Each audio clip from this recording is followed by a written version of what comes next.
Hey everyone, Ronin here, and welcome back to the channel. We got a lot of things to cover today, but before we get into that, we got to shout out the patron as always. So Mark Bolduck, thank you very much for this continued support. And also everyone, if you haven't already, be sure to check out the analytics below right here. And don't forget to hit the like button and to drop a comment to help fuel the algorithm. And if this is your first time here, please don't forget to hit the subscribe button and turn on notifications so that way you'll never miss another upload from the channel. And if you want to go even further in supporting the channel, please consider becoming a channel member or a patron. You'll get exclusive access to content that I only place on those platforms, plus early access to everything I release on YouTube. With all that being said, let's get into What If I Wrote the Pokemon Anime, Part 19. I hope you enjoy.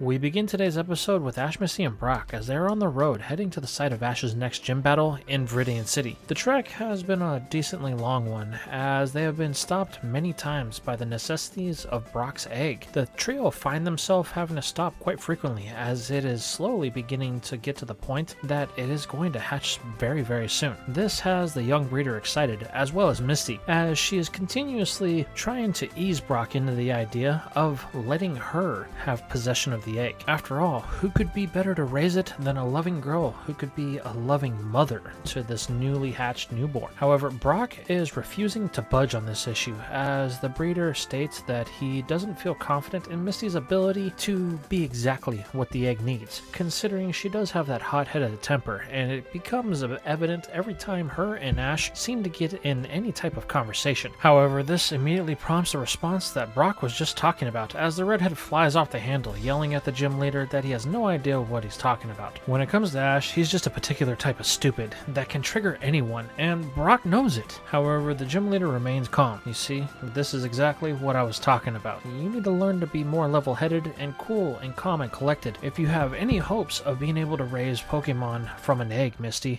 Babies need a bunch of attention, and they need patience from the people that are raising them. That type of outburst is something that just wouldn't work in this type of scenario. I'm afraid that I couldn't relent to this. You need some more practice and to get a little bit more level-headed before I would even consider giving you the egg. This immediately causes the redhead to shut up, as Ash is just looking on, with him stuffing his face from the meal that Brock made, thinking to himself that everything the breeder said was true. However, he doesn't like the comment that Misty made about him being able to get on anybody's nerves because he's a peculiar type of stupid. But truth be told, he doesn't really care about that right now, considering he's got a belly full and he's about ready to get a chance to challenge his next gym battle. This leads us into the night, where Brock is slowly laying there with the egg as it is pulsating a little bit left and right. The breeder can't help but wonder what's inside. He had always heard that Pokemon hatched from eggs, but he's never actually seen one up close. His Onix was given to him by his dad, and Ammonite was revived at the research center in Pewter City, so he's never actually seen a Pokemon egg up close. But nonetheless, this doesn't make the breeder any less excited. He knows it's going to be a challenge, but it reminds him of home in a way, as he's going to get a chance to take care of someone that's much younger than him, and this is something that he has been missing dearly since they left nearly a year ago. All the while, Misty lays tucked into her sleeping bag, a bit upset at Brock for everything that he said to her, though the redhead has to admit that Brock is right. She's just a year younger than the breeder, but the difference in their maturity level is evident to everyone, including her. After all, the way that her family treated her when she was younger, considering she was the youngest, is something that Misty's never truly gotten over. But that's going to be a subject for another matter, as she tries her best to get some sleep. After all, they have a lot of ground to cover the next morning. We now flash to the next day at noon, to where Ash, Misty, and Brock have arrived at the gym inside of Viridian City. Truth be told, Ash didn't know that there was actually a gym here, but after him and Misty had one of their spats, and she had mentioned that the next gym was inside of Viridian City, and criticized Ash for not knowing that when he was there the last time, they decided that this would be their next stop. However, as soon as Ash tries to enter the gym, they're going to be met with something that the boy wasn't expecting. The gym doors are locked, to which Ash is completely shocked. Why would a gym be locked? I thought they were supposed to be open for all challengers. However, Brock tells Ash that there seems to be some sort of notice here as the breeder reads it out. It says, "Dear all challengers, the gym has been temporarily closed once again. I am terribly sorry for the inconvenience, but I've had to see to personal matters. Signed, your leader, Lance. This immediately sparks both Misty and Ash's curiosity. Lance, where have they heard that name before? But then Misty thinks back to Grandpa Canyon when they had that Aerodactyl and all those ancient Pokemon attacked them. Wait, Lance, that guy with the Noivern, is the one that runs this gym? This statement immediately catches Brock's attention as well as Ash's, but for different reasons. Brock has heard of a trainer by the name of Lance who uses a Noivern, a Pokemon that is very rare here in the Kanto region. This is where Ash inquires what Brock knows about him, to which the breeder says he doesn't know much, just that he's not actually from Kanto. He had come out here to challenge the league, and even though he didn't have a chance to actually win the league itself, Giovanni and him were in the same league, and they ended up battling each other in the finals. Rumor has it that the champion was so impressed with Lance that he appointed him to take over this gym after Giovanni had challenged and beaten the Elite Four to become the champion of the region. This is where Misty chimes in, stating that Lance must be a very powerful trainer, to which causes Ash to have a shiver run down his spine. But he doesn't want to let them know that he's feeling a little bit of fear, so he puts on a brave face, stating that he wishes he had gotten a chance to battle him. After all, he feels like Lance could be a pushover for him and his Pokemon. Ain't that right, Pikachu? To which the Electric Mouse sparks, trying to share the same type of confidence that Ash has. Truth be told though, both of them are sharing the same sentiment that they're glad that they don't actually have to challenge this gym at the current time. But their reaction has caused another outburst from Misty as she begins to berate the two for not knowing their place. Lance would wipe the floor with both of them, and if he's as powerful as Brock says, then he could very well be one of the strongest, if not the strongest gym leader in the entire region. So it's a good thing that Ash doesn't have a chance to battle him right now, because there's no way that Ash could win. This immediately causes a fight to break out between Ash and Misty that goes on for only a brief moment, as Brock just lets out a simple to remind Misty of what they had talked about the previous day. Once again, on full display, she's demonstrating her lack of maturity to raise anything that could be a newborn. This immediately causes the redhead to go quiet as she tells Ash that this is something that is beneath her now. She refuses to engage in any of this senseless arguing with a boy of his age. This immediately gets Ash all fired up once again, as he wants to know what this comment of boy means, but Brock simply tells his friend that he needs to drop it. Misty has decided that she wouldn't like to engage in any more senseless arguing, so let's just honor this. Reluctantly, Ash tables the argument for now, asking since they can't battle the gym here, then what's their next move? Where is there another gym? This is where Brock states, well, why don't they go to Pewter City? He's been feeling a little homesick, and he would like to check up on things to see how his father's been handling the gym since he's been gone. After all, with his track record, he hasn't exactly been Mr. Reliable. Then, once they get done with that, Ash, Misty, and Brock will head to the next gym, and it just so happens that there are several avenues that they could take to challenge to get another gym badge for Ash. After all, there's at least 5 more gyms in the region, and he only needs 3 to compete. This immediately gets the boy excited, as he would like a chance to actually get another battle under his belt, considering it's been a few weeks since his victory over Blaine at the Cinnabar gym. However, there is one thing that flashes in his mind when the statement about his victory over Blaine at the Cinnabar gym reminds him of what Blaine had told him about the champion Giovanni, not to trust the ground type trainer, because there is more there than anyone is aware of. However, once again, Ash doesn't know what to make of this, and he's not going to get a chance to find out right now, as the trio is going to be forced to get back on the road, considering they have a lot of ground to get through, as they have to trek the wilds of Viridian Forest, and let's hope that they don't get a chance to run into any other Beedrill like they had last time. While those 3 get to the point where they're going to fumble their way through Viridian Forest, we now shift perspectives to our favorite terrible trio, Jesse, James, and Meowth. The 3 are doing their best to lay low since their failure to try and convince Lance to join the likes of Team Rocket. The last thing they want to do right now is face Giovanni, as they are sure that the boss is angered beyond all belief. This has to be up there with them losing track of his son. This has resulted in the trio hanging out in a very peculiar place. It's an old abandoned rocket station that is situated in the place called Mount Moon that is just east of Pewter City. The reason why it's abandoned is because Team Rocket used to run control of this entire area up until within the last couple of weeks. There was some sort of search effort that had been going on in the likes of Mount Moon for years, as there is a natural environment that is situated at the top of Mount Moon. It's in the shape of what looks like to be a giant tree. However, there is a lush secret that this entire mountain holds in the center of all of Kanto, and it's why the research center inside of Pewter City was of such such great importance to everyone due to the fact that it could resurrect fossils. The trio had only ever heard rumors about the research stations that are situated all across Mount Moon leading up to the main research part. Team Rocket had controlled everything in this part of the region. They were looking for something, and these research stations were the center of it all. They were headed by some sort of scientist by the name of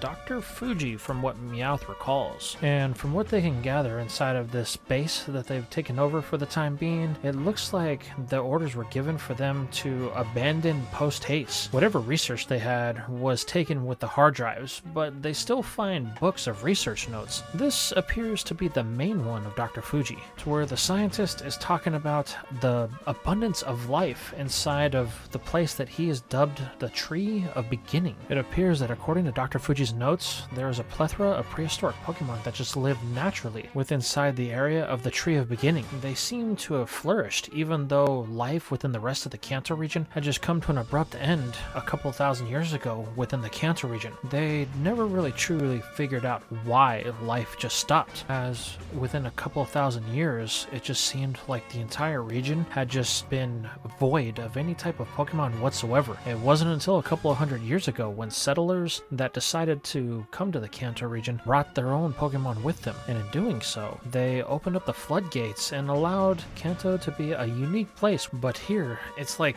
time never stopped. The world just kept going, and these Pokemon live in harmony with each other. And because of the unique terrain, it is extremely hard for anyone to get to this unique outcropping that has been dubbed the Tree of Life, which means that the greater outside world doesn't really know what is going on here. This is where Jesse and James chime in. Does it mention what they were looking for in the book at all? Did they have any nods to anything? The reason why the two are so interested is because that if they may be able to find out what it is and then actually bring it back to Team Rocket, they may be able to get back in the good graces with Giovanni, considering that this last screw-up was going to be the one that put things over the edge completely against them. However, Meowth says that it doesn't appear to be anything. There's some pages missing from the book, and it appears that Fuji wasn't exactly the best at note-taking, considering how as the days go on, things get less and less detailed, as he merely just writes down sporadic thoughts about how time is running out, and he's been away from his family for far too long. However, there is one page that concerns Meowth, and it's the very last entry, dated only a year or so ago, and for some reason,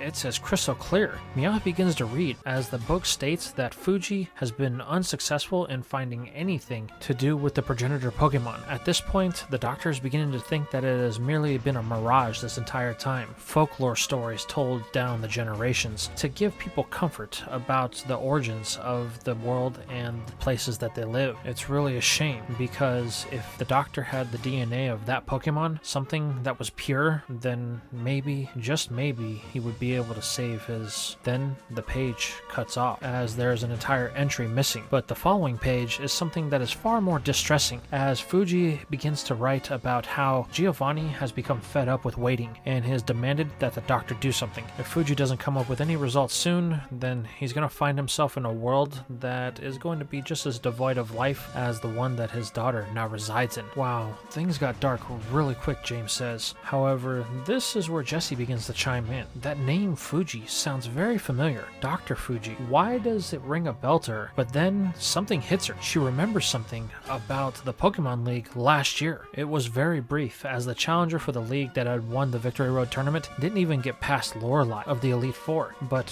when she was watching the TV, she remembers it. She was watching it because the boss was there, and she wanted to make sure that she had stayed on his good sides. So by watching the entire tournament, she got a chance to see everything, including the entire Elite Four. Lorelei was the one that was going to be on display, considering that she was the only one that got a chance to battle. But there were the others. Two of them that didn't really stick out. But then there was one, the strongest member of the Elite Four. He was referred to as Dr. Fuji, the world's foremost authority on genetics. Wait, you're telling us that the Dr. Fuji that was here is the same one that is a member of the Elite Four? To which Jesse says, I think so, which can only mean one thing. Whatever Giovanni was after up here has to do with something that has to align with the doctor, as he seemed pretty desperate for this child that he appears to have lost. To which Meowth and Jesse both concur. The question though is, what exactly exactly was he looking for? I don't know, Meowth says. The entry's cut off there. It doesn't really say if they were able to find it or if they failed in their mission. All we know is that Giovanni had called every member of Team Rocket away from the Tree of Beginning because there was some sort of grand plan that they needed to take care of, and they were all supposed to report back to the main base inside of Saffron City. This is where Jessie confirms that her idea may be a good one. If all of Team Rocket is back in Saffron, that means they may be able to explore the area unimpeded without the worry of being reported by any members of Team Rocket. Both James and Meowth are a little bit hesitant on this subject, as they're not exactly sure if it's a good idea. After all, the prehistoric Pokemon that exist here are all wild, and they haven't had a lot of interaction with man. It was very clear that in the Journal of Fuji that they didn't really interact with any of the current living ones. They only extracted the fossils that were abundant within inside of the rock walls of the Tree of Beginning, so it may be a bad idea for them to disturb this peace. However, Jessie says this is nonsense. They're going to do this, after all. If they want to maintain their position with Team Rocket and get back to the somewhat good graces of the boss, they need something big, and I'm sure whatever it is lies within this mountain. This causes both Meowth and James to sigh. The redhead has set her mind to it, and there's no way they're going to be able to get around it. Jessie then grabs one of the digging equipment and kicks open the door, stating that they need to get started. We'll follow the same map that Team Rocket had and look for a new area that they hadn't excavated. I'm sure whatever we're looking for is going to be there. Jessie then takes off walking down the trail, with James and Meowth telling her to wait up. However, the redhead stops as something in her peripheral catches her eye. However, when she turns to look, she sees nothing, not even a shadow. This is where James and Meowth ask her if she's alright, to which the redhead merely states that it must be seeing things. After all, it's been a while since they've eaten anything,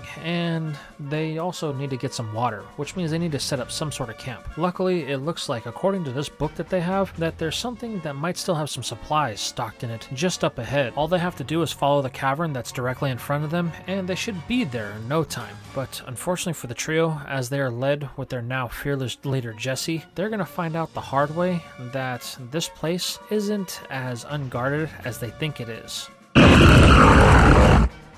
Now we flash back to Ash, Misty, and Brock. The three have arrived in Pewter City after a couple of days trek through Viridian Forest. Luckily this time, with the assistance of Butterfree and Bulbasaur, they were able to make it through relatively unscathed, considering that they were able to use the sleep powder to subdue all of the wild Beedrill within the forest. This allowed them to get through with good timing, putting Brock right in front of the front door of the childhood house that he had grown up in. The breeder is super excited to be home, but he's unsure of how things are going to come about, as he hasn't seen his father in nearly a year, and the last time he saw his siblings, not all of them were too happy that he had left. Luckily, Forrest was the one that took charge, telling Brock that he would be okay with leaving, as the boy would make sure that everything worked out. But just as Brock goes to put his hand on the handle to open the door, he lets out a deep sigh, as he knows that this is going to be the point where he's going to find out if things actually went south after he left. However, as he pushes the door open, Brock is going to find out firsthand that things are not exactly in the best of circumstances, as crying can be heard throughout the house. However, it's not the kids that are crying, it's Brock's dad. He's sobbing right there in the four-way. This causes Brock to rush to the old man's side, asking if everything is okay. Are any of the kids hurt, or has something happened to the gym? It's the gym, Flint says. You won't believe it. This is when a very female voice comes echoing throughout the house. Wait, Dad, who is that voice? Brock says, to which his father confirms. It is who you think it is, my son. Your mother. She has returned. To which Flint says with an almost sad look on his face. However, this look is going to be equally matched when Brock's mom turns the corner, only for her oldest son to lay eyes on her for the first time in nearly 10 years. The woman is happy to see her son, however the sentiment isn't mutual, as when she reaches out to give her oldest boy a hug, Brock simply stops her to demand to know what she is doing here. After all, she was the one who abandoned the family first. However, the woman tells Brock that's nonsense. Flint came home, so she had to as well. But luckily, the woman has a new passion, as she wants to become an artist, and her first project is going to be to convert that dingy, old, rock-based gym into something new, a much more vibrant gym that uses her favorite type, the water type. This statement immediately infuriates Brock, but he is so angry at it that he can't even seem to muster words, as he just sits there, simmering as he looks on with his mom, talking talking with Misty, as she has now become enamored with her due to her declaration that she wants to convert the Pewter Gym to a water-type sanctuary. The redhead can immediately vibe with Brock's mom, as she would like to see what type of Pokemon Lola has. This causes the two to immediately become friends, as Ash, Flint, and Brock just stand there looking on. They can't believe what they're seeing. But then there's something that triggers Brock, as Flint says, "You have to see what she did to the gym. I promise you, son, you won't like it." This causes the breeder to rush out, heading straight for the gym, only to be completely dumbfounded when he sees the inside. Where once stood his proud rock and dirt battlefield is now a pool of water, and all of the rocks that were in the gym have been painted with flowers and other decorative shapes to show that the gym has really undergone a transformation as of late, and Lola has officially placed herself as the head gym leader within it. This is where Ash and Flint both join Brock, as the two can't believe what they are witnessing. This is where Brock asks how can his dad let his mom do this to the gym, to which Flint states that he didn't have a choice. He did whatever he could to try and stop her, but she wouldn't take no for an answer. He even tried to have Rhydon bring huge boulders down from the mountains in order to seal off the gym from any of the water, but she would just change it right back using her Gyarados and Blastoise. However, as Flint is describing the events of his torture, Brock has begun to fade off, as he is beginning to demonstrate something that he was just scolding Misty for a couple of days prior, and that's the hot-headed temper that the redhead always displays. Now,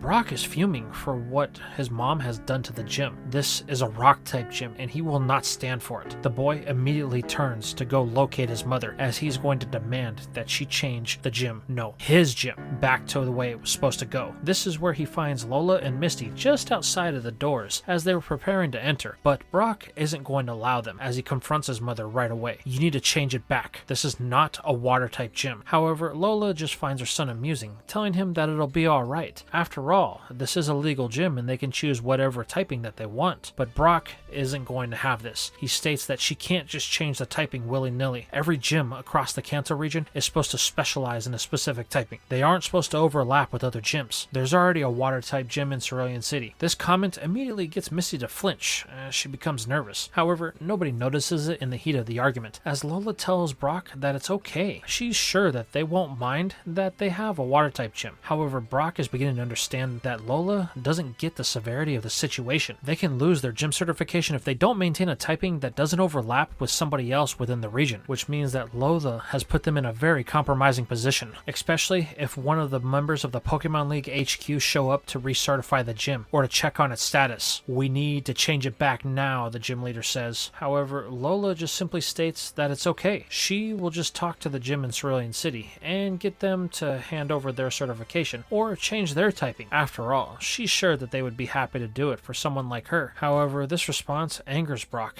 as he can't believe that his mom would just be so nonchalant about this. But then again, that's been his mom's entire attitude their whole life. She's always done what she thought was best for her. She never takes into consideration anybody else. This immediately gets Brock to begin to yell at the woman. "Don't you get it? Our family relies on the income of the gym. If we lose our certification, we lose the income, which means we don't have a way to feed any of my brothers or sisters. And while I'm out on the road, I can't be worrying about what's going on here back home. You two are the parents, and you're supposed to maintain this stuff, but you still refuse to take any responsibility for any of your shortcomings or any mistakes that you have made. Even you, Dad. Sure, you came back, but it's the same old story. You left on your Pokemon journey, so Mom felt like she had to follow, but you guys weren't even gone at the same time, leaving me to raise everyone. And then Dad finally comes back, which prompts Mom to come back. But once again, you guys are not making the decisions that is best for the family, only what's best for your individual selves." This whole outburst of anger has caused something to happen very peculiar, as within Brock's bag, a violent shaking can be felt, causing the breeder to stop mid-tirade as he pulls out the egg. The raw burst of emotion that he's been feeling at the fact that his brothers and sisters may actually lose their place to live and their source of income for food has caused Brock's emotions to flare for the first time in any time that anybody has known him, and this has resulted in his egg reacting to it, causing it to wobble before it glows in a deep, bright light that envelops everyone. Before they know it, their sight returns, only for Brock to be holding a very small spike ball Pokemon. This immediately gets Ash's attention as he pulls out his Pokedex to see that this is a Pokemon that's known as Togepi. It's very rare here in the Kanto region, and usually it's only found in 1 or 2 spots within the actual Pokemon world. A region called Sinnoh and another region out west called Johto. This prompts Brock as Togepi looks at the young breeder with the eyes of a newborn, as if Brock was its new parent. This whole scenario prompts Lola to ask if she can hold the cute little baby. However, Brock, in a stern tone, looks at his mom and says, "No, not until you can accept responsibility for your own children. You won't have anything to do with anything that I have to do." The breeder then walks off before Misty and Ash follow, as Flint looks on, with Lola asking what she did wrong, only for Flint to respond that if she can't understand the problem that she caused in the situation, then she never will, and he simply just leaves the gym to go back home to prepare a meal for the ever-growing family. And this is where we are going to leave things for now. So tell me, how did you feel about this part? What do you think happened to Lance, and what forced him to close the actual gym again? And since he closed the gym, where did he go? What about the research stations on Mount Moon and this place called the Tree of Beginning? What exactly has Team Rocket been looking there, and what is up with this guy Fuji, who seems to be the strongest member of the Elite Four? Or is Jessie's recollection a little bit fuzzy, as she seemed to be more interested in trying to find a way back into the good graces of the boss, rather than trying to figure out what would be the best move for the 3 of them as a whole? And what about what was going on at the Pewter gym, and Brock's mom's just complete lack of self-awareness in the issues that she caused? If Brock can't get things under control, then that means that his entire family is gonna effectively lose everything, and this puts the breeder in a very peculiar position, because that means that either he has to stay to once again be the adult for his entire family, or he has to leave, and that's going to make it to where he doesn't take any responsibility, which is going to cause his family members to suffer. How do you feel that this is going to play out in the next part? Let me know what you guys think in the comments down below.